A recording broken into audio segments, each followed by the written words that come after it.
Emily और दांतों की परी। एक समय की बात है, एमिली नाम की एक छोटी बच्ची रहती थी। वो थी तो एक अच्छी लड़की, मगर लोगों के प्रति आभार उसे जताना नहीं आता था। वो किसी भी चीज से संतुष्ट ही नहीं होती थी और उसे हमेशा शिकायत रहती थी। एक दिन एमिली जब स्कूल में थी,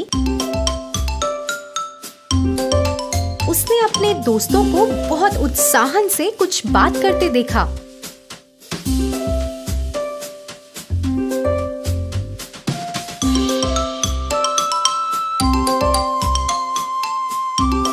वो उनके पास जाकर पूछती है, हे दोस्तों, तुम क्या बातें कर रहे हो?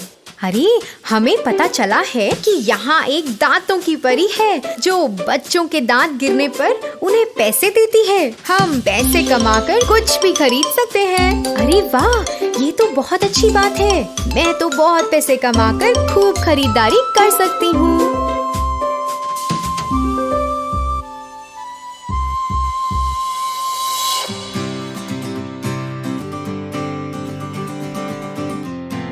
जिस दिन से एमिली ने दांतों की परी के बारे में जाना था, वो अपने दांत गिरने का बेसब्री से इंतजार कर रही थी।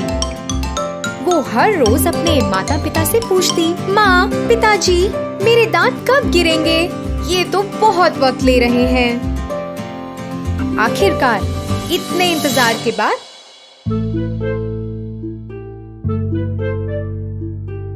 खाना खाते हुए एमिली का पहला दांत टूट गया। वो बहुत खुश हुई और बस रात में सोने का इंतजार कर रही थी। उस रात एमिली झट अपने बिस्तर पर गई और अपने दांत को तकिए के नीचे रख दिया।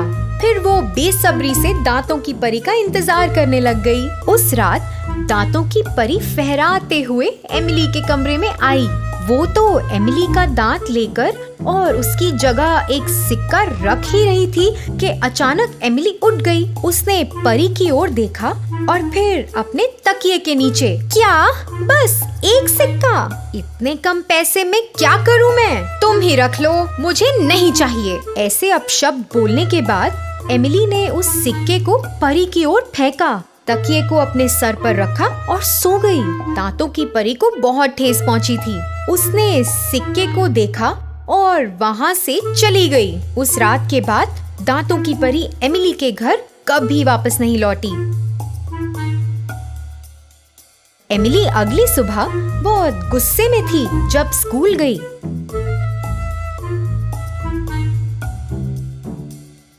उसके सारे दोस्तों को सिक्का मिला और सभी बहुत खुश भी थे, मगर एमिली तो बिल्कुल संतुष्ट नहीं थी। वो परी तो एकदम मूर्ख है। उसने मेरा दांत लिया और मेरे तकिए के नीचे बस एक ही सिक्का रखा। एमिली, ऐसे नहीं होता। तुम्हें सब्र रखना है। परी एक दांत के बदले एक ही सिक्का देती है। ये सब बकवास है। मुझे नहीं चाहिए कुछ। धीरे धीरे एमिली के दोस्तों को परी से सिक्के मिलते रहे और कुछ समय बाद उन सब ने बहुत सारे सिक्के इकट्ठा कर लिए थे। एमिली के दोस्तों ने उन पैसों से बहुत कुछ खरीदा और उसे स्कूल भी लाए थे। एमिली ने देखा और बहुत गुस्सा हो गई क्योंकि उसके पास तो कुछ भी नहीं था। ये सही नहीं है। तुम सबके पास इतना कुछ कैसे है? तुम भुगतो अब एमिली। हमने तुम्हें धीरज रखने को कहा था। तुम बहुत स्वार्थी और एहसान फरामोश हो। तुम्हें दांतों की परी के साथ ऐसा नहीं करना चाहिए था। वो तो तुम्हें बस खुश करना चाहती थी। उस दिन एमिली बहुत निराश थी। उसने पूरे दिन किसी से बात नहीं करी। वो एक कुर्सी पर बैठकर उस परी के लिए एक माफी पत्र लिख रही थी। उस पत्र में उसने लिखा कि उसे अपनी गलती पर बहुत पछतावा है और उसने परी के प्रति आभार प्रकट किया। उसने परी को उसे दूसरा मौका देने को कहा और उसके घर आने को भी कहा।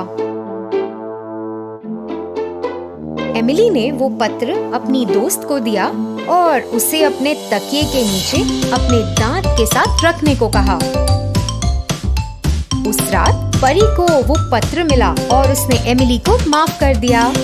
एमिली का दूसरा दांत टूट गया और फिर उसे सब्र नहीं हुआ। वो देर रात परी के लिए जागी और फिर जल्द ही परी आई और एमिली के तकिए के नीचे सिक्का रख दिया। मैं आपकी बहुत शुक्रगुजार हूँ। आप बहुत दयालु हैं। मैंने आपको बहुत बुरा कहा। मैं वादा करती हूँ कि अब से मैं और भी ज्यादा शुक्रगुजार रहूंगी।